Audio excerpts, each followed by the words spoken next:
Reuters is reporting on a pretty big development in foreign policy. Turkish forces push into Syria, battle Kurdish militia.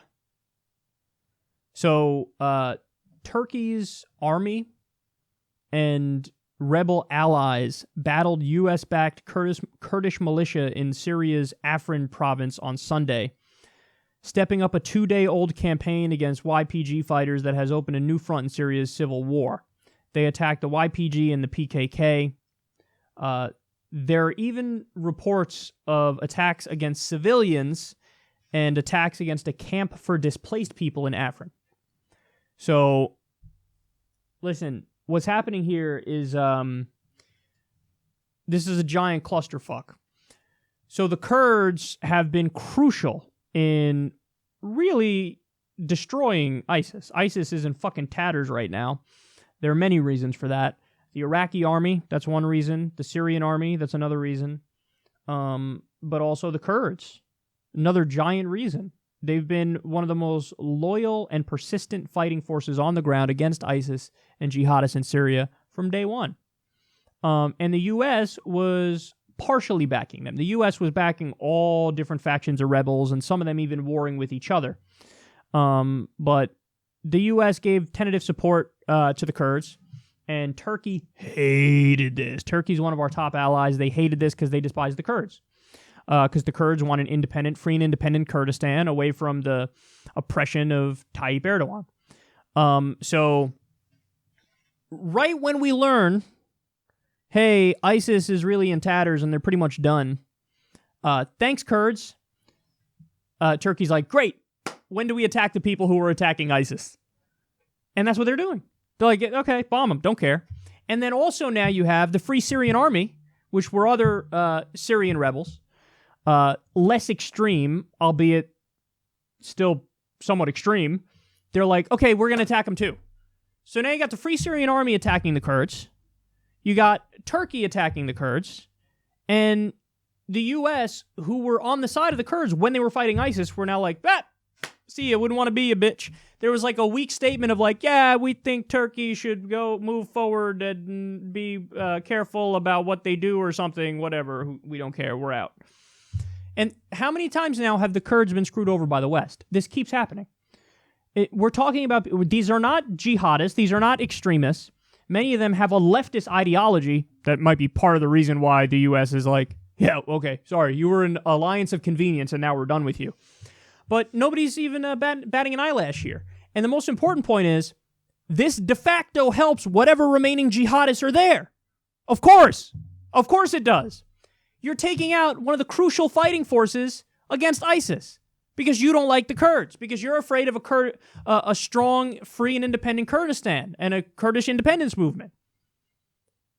So it goes to show you, this is piece of evidence number 4,612 of our primary objective is actually not against the jihadists in the Middle East. It's not.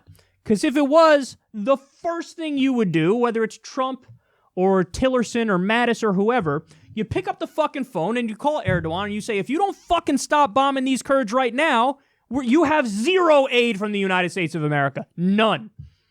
None. And then also, there's a deeper question of, what's Erdogan's end goal here? Now, you can say, hey, maybe it's just to defeat the Kurds. That's a possibility. But also, they're pushing into Syria. Turkey is pushing into Syria.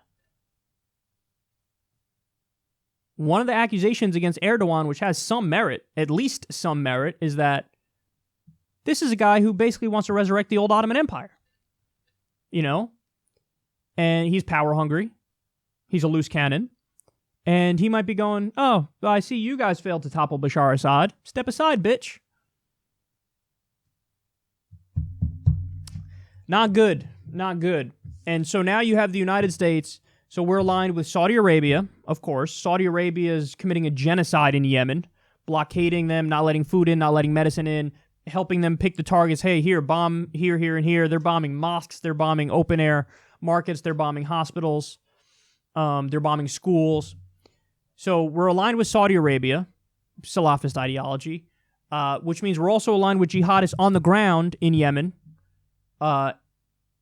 we are so against the Syrian government that we're like, okay, we'll even help out jihadists in that region. But then they counterbalance that by arming the Kurds who would fight the jihadists. You keeping up here? And then now you turn your back on the Kurds, who are still the primary anti-jihadist force in the region, because something Turkey, and they can do whatever they want with the Kurds and wipe them out. And the Kurds have repeatedly committed atrocities against, the Turkish government has repeatedly committed atrocities against the Kurds, and now that's going to continue. So it's just, it's pathetic. It's pathetic. You have this force of people who are fighting against jihadists, and they want to be recognized as free and independent. They have for a really long time, and they're under the iron fist of Tayyip Erdogan, an authoritarian theocrat. And he's siding with them. He's siding with jihadists and the Free Syrian Army against the Kurds, which says quite a bit. And it says even more that we're sitting idly by and letting it happen because we don't give a fuck, because our main focus was never just anti-jihadist, anti-ISIS. If it was, the first thing we would do is say, what the fuck are you doing, Erdogan? No, don't do this, and we're going to cut off all your fucking aid if you keep doing this. But we're not going to do that.